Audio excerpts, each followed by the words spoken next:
يا أرحم الراحمين ارحمنا.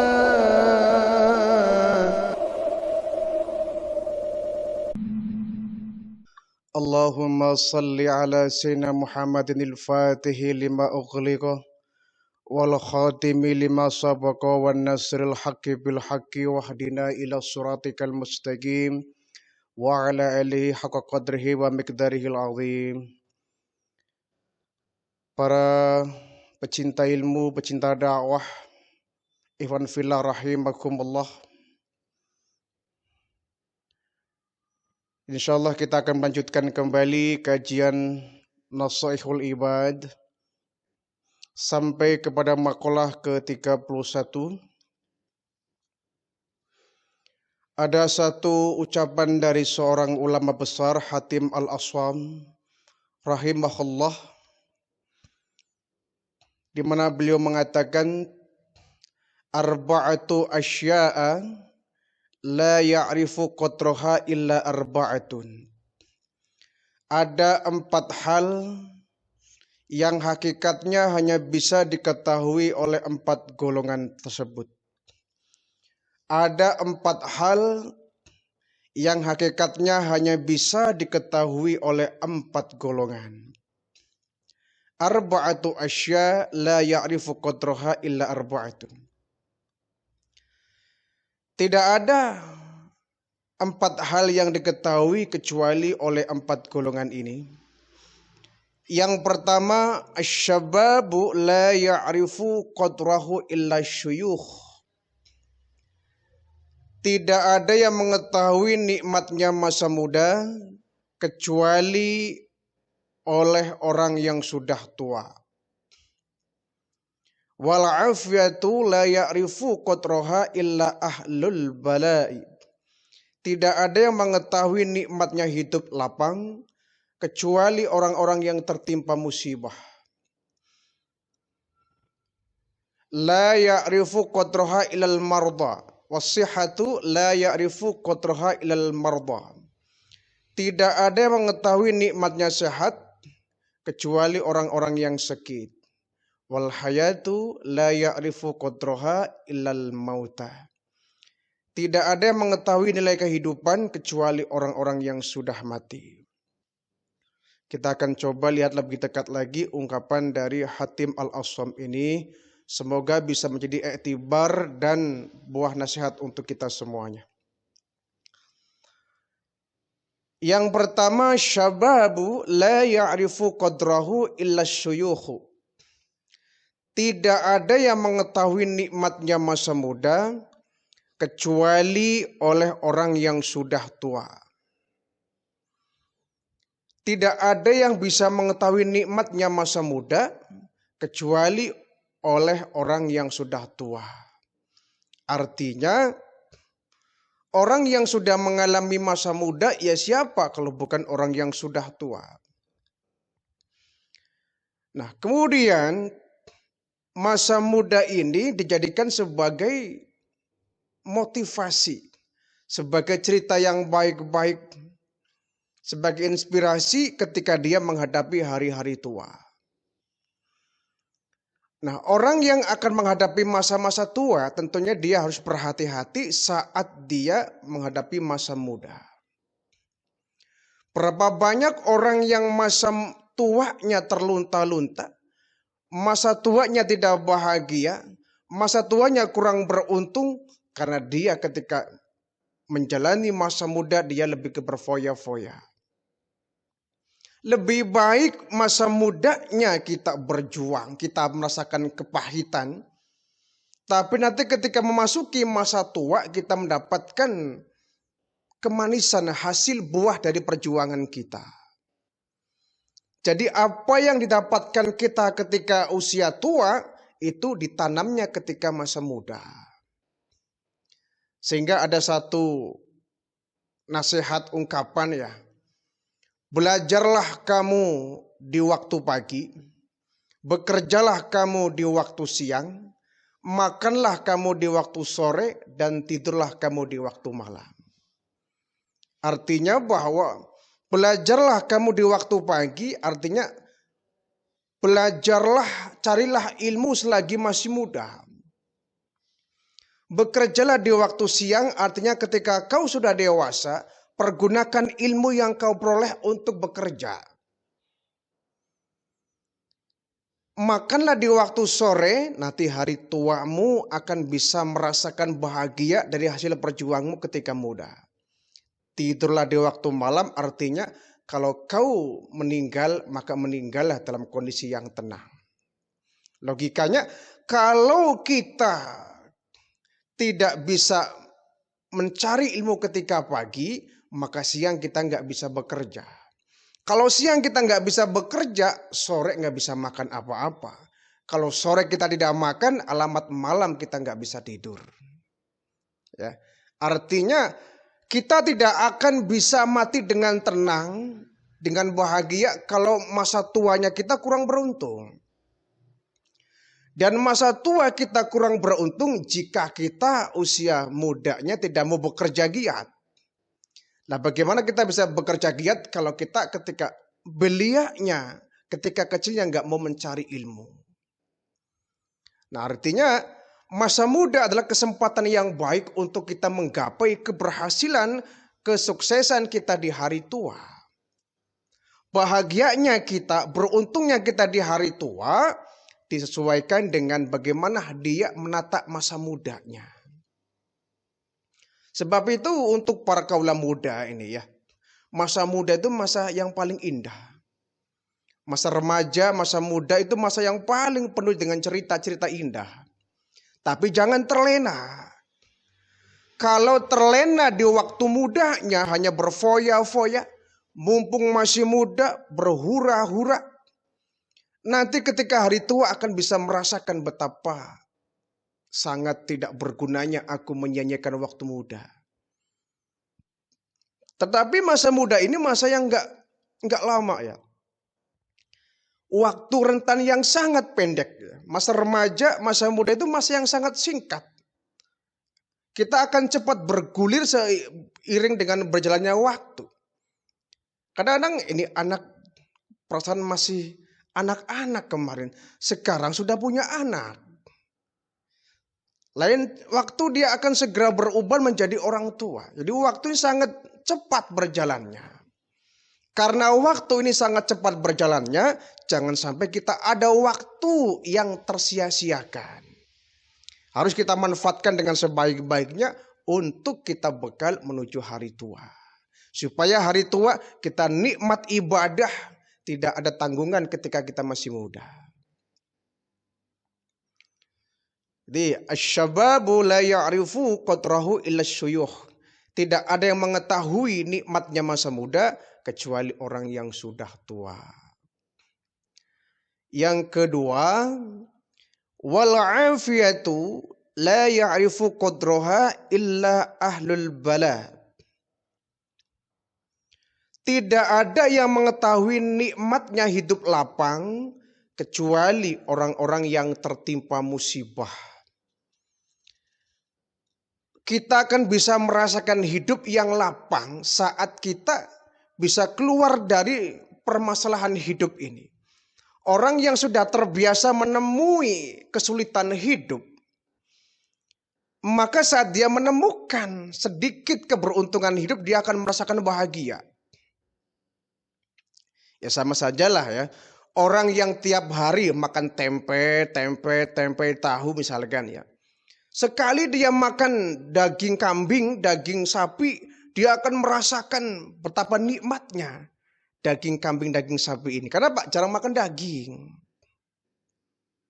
Tapi orang yang sudah terbiasa makan daging, ya biasa. Santri sudah terbiasa tidur di masjid, ya, tidur di lantai, sudah terbiasa, nggak kaget.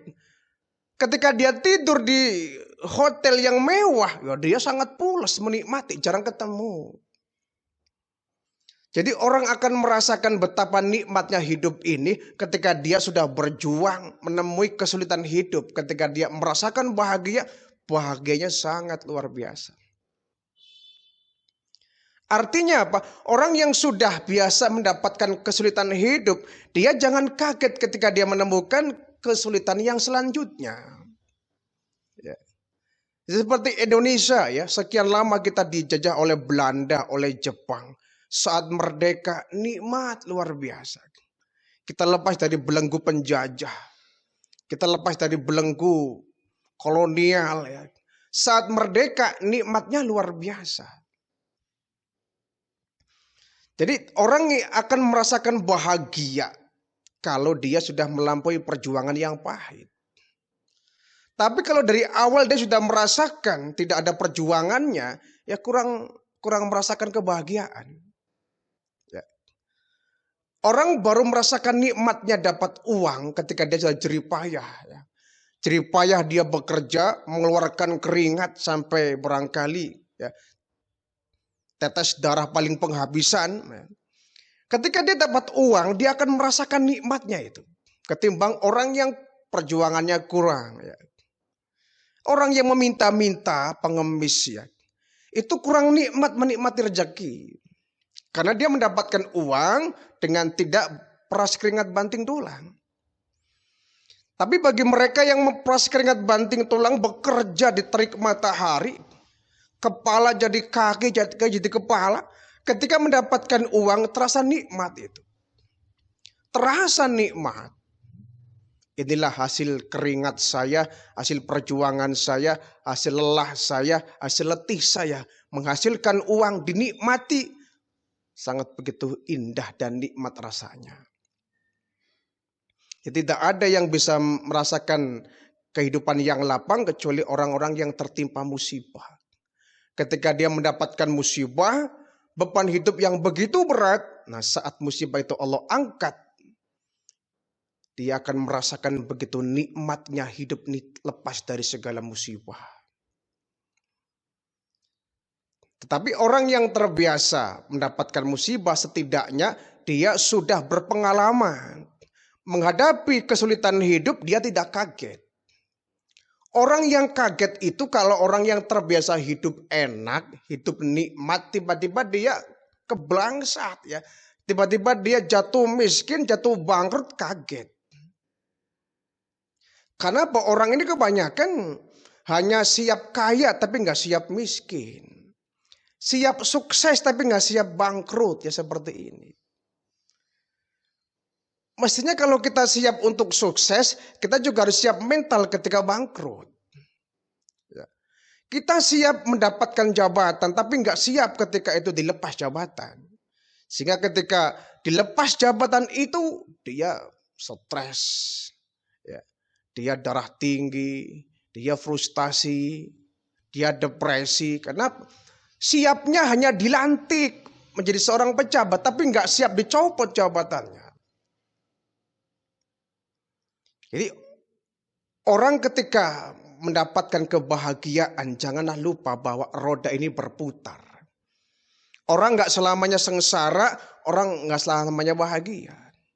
Sengsara, bahagia, suka dan duka itu akan mewarnai ya, jalan hidup manusia. Jangan pernah kita lupa ya, ketika kaya jangan lupa bahwa kita juga bisa miskin kalau Allah mau ya. Seandainya kita nggak mau bersyukur kepada Allah Subhanahu wa ta'ala. Yang ketiga, la ya'rifu qadraha ilal marda. Tidak ada yang mengetahui nikmatnya sehat kecuali orang-orang yang sakit. Tidak ada yang bisa mengetahui manfaat kesehatan kecuali mereka orang yang sudah pernah terkena sakit. Artinya orang yang sehat itu biasanya kurang menghargai kesehatannya. Dia baru menghargai kesehatan kalau dia sudah pernah sakit. Orang ketika sakit dia sangat mengharapkan sehat. Begitu berartinya kesehatan bagi orang yang sakit. Tapi bagi orang yang sehat kadang-kadang biasa. Gitu. Kita baru merasakan manfaatnya mata ketika kita sedang sakit mata. Kan begitu. Kita baru merasakan manfaatnya telinga ketika kita sudah budek, sudah tuli. Baru ya Allah, betapa pentingnya saya punya telinga. Ya. Kita baru merasakan manfaatnya kaki ketika kita sudah, maaf ya, mendapatkan lumpuh misalkan. Stroke misalkan. Orang yang sudah stroke tuh baru ya Allah betapa pentingnya kaki. Tapi bagi mereka orang yang kakinya lengkap dan sehat, kayaknya biasa itu. Biasa saja itu. Ini artinya kalau kita sadar bahwa yang namanya kesehatan itu sangat penting, maka jagalah betul ya. Karena sehat itu mahal. Sehat itu mahal harganya. Orang harus mengeluarkan jutaan rupiah. Puluhan juta, ratusan juta untuk operasi penyakit ini, penyakit itu. Demi apa itu? Demi supaya sehat kembali. Jadi orang sehat itu sangat mahal harganya. Oleh sebab itu ketika kita dalam kondisi yang sehat, kita harus manfaatkan baik-baik ya. Anugerah berupa kesehatan jasmani kita, rohani kita untuk melaksanakan ibadah. Jangan sampai kita kemudian ketika sehat kita foya-foya ya, makan segala yang kita mau kita makan semua. Minuman apa yang kita mau kita minum. Akhirnya pola makan, pola minum tidak teratur, jatuhlah sakit. Kalau sudah sakit baru kita merasakan ya Allah betapa pentingnya kesehatan. Ya. Nah saat dia merasakan kesehatan, diberikan oleh Allah sebuah kesehatan, dia lupa itu sakit yang kemarin seperti apa. Kemarin saya sakit tidak bisa sholat dengan sempurna. Kemarin saya sakit tidak bisa hadir di majelis ta'lim. Kemarin saya sakit tidak bisa baca Al-Quran. Tidak bisa silaturahim dan lain sebagainya. Jarang orang yang mikir ke sana. Ketika dia sehat itu kembali lupa ketika dia sakit. Jadi sakit ini jadikan sebagai ujian oleh Allah Subhanahu wa taala. Ya. Sakit-sakit yang bermanfaat, sakit yang berkah adalah sakit yang bisa menyebabkan orang kemudian sadar akan kesehatan, kemudian dia kembali kepada Allah Subhanahu wa taala. Yang ketiga, wal hayatu la ya'rifu qadraha ilal mauta. Tidak ada yang mengetahui nilai kehidupan kecuali orang-orang yang sudah mati. Tidak ada yang bisa merasakan pentingnya hidup kecuali bagi mereka orang-orang yang sudah mati. Sebagian hadis menceritakan bahwa mereka manusia ketika sudah terbaring di alam kubur, di alam barzah, mereka ada yang bermohon kepada Allah untuk dihidupkan kembali. Mereka menyesal selama hidup mereka nggak berbuat baik. Mereka menyesal ketika hidup nggak pernah beribadah. Ketika mati menyesal, ya Allah, kembalikan kami ke dunia ini ya Allah, agar kami bisa beribadah. Itu permintaan yang sia-sia. Karena nggak mungkin ada orang yang sudah mati, terbaring di alam barzah, bisa hidup kembali, itu kan tidak mungkin. Kita yang hidup kadang-kadang lupa bahwa betapa pentingnya hidup ini untuk kita mencari bekal. Kalau sudah kita mati, kita gak dapat bekal apa-apa. Terputus semua amalnya, kita gak bisa sholat, kita gak bisa puasa, kita gak bisa sedekah. Jadi mumpung kita masih hidup, manfaatkan sebelum kita dicabut ruhnya oleh Allah Subhanahu wa taala. Jangan sampai kita masuk ke liang kubur, baru kita menyesal, ya Allah, saya diberikan hidup selama 50 tahun, 60 tahun, 70 tahun, 80 tahun. Tidak ada bekal yang saya bawa. Hanya dosa-dosa yang bertumpuk. Hanya dosa-dosa yang aku gendong ke alam barzah. Tidak ada kebaikan yang kita bawa. Maka hidup ini adalah kesempatan kita untuk berbakti kepada Allah. Untuk beribadah. Untuk menyembah kepada Allah. Untuk mengabdi kepada Allah, untuk beribadah kepada Allah, agar kita masuk ke liang kubur, kita nggak menyesal.